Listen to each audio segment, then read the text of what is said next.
What's up mga ka-JB? I'm here again for another episode of JB TV Originals. Alright, for today's vlog, samahan nyo ako ngayon na mag-process ng replacement card ng lost driver's license. Unfortunately, nawala ko yung driver's license ko recently. It's hassle. Kailangan kumuha ng duplicate copy. So that's it. Ngayon, titignan natin kung ano yung mga steps or procedure on how we can get a duplicate copy of a lost driver's license. Kung gaano ba kabilis. Okay? What are the requirements? So the first thing that we have to do, of course, is to get an affidavit of loss. Okay? You can get it sa makikita mo ng law office, yung mga nagpapanotaryo or notarize. And the fee varies. Iba-iba ang presyo ng mga yan. Last time I checked, I think it's parang 150 pesos. But let's check it out kung how much ngayon ang i-charge nila. Okay? And I heard meron din sa LTO office mismo. Meron ng mga process ng affidavit doon. And titingnan natin kung magkano ang presyo din doon. Alright? So come on, samahan nyo ako ngayon. Let's go!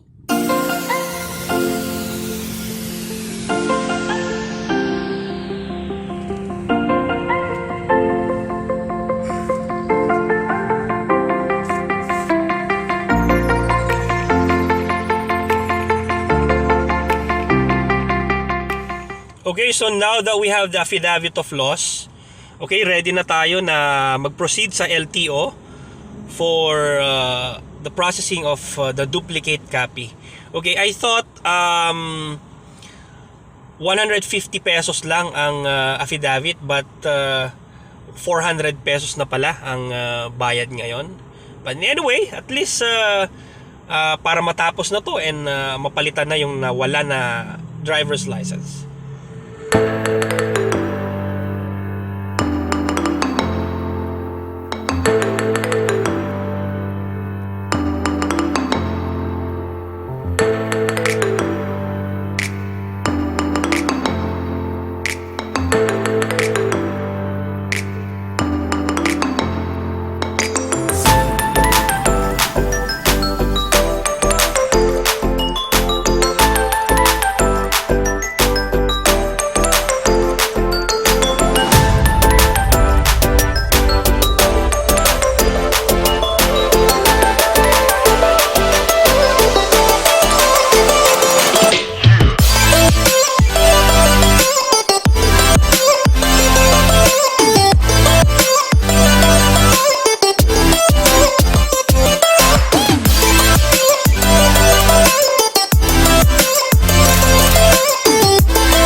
Hi sir.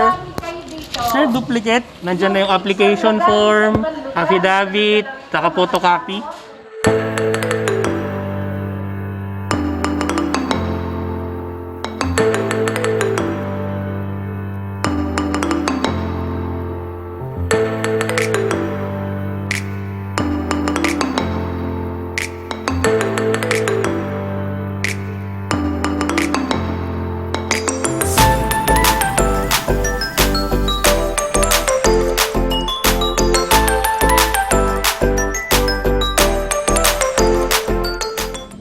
Okay guys, so finally, nakuha ko na itong duplicate copy of my driver's license.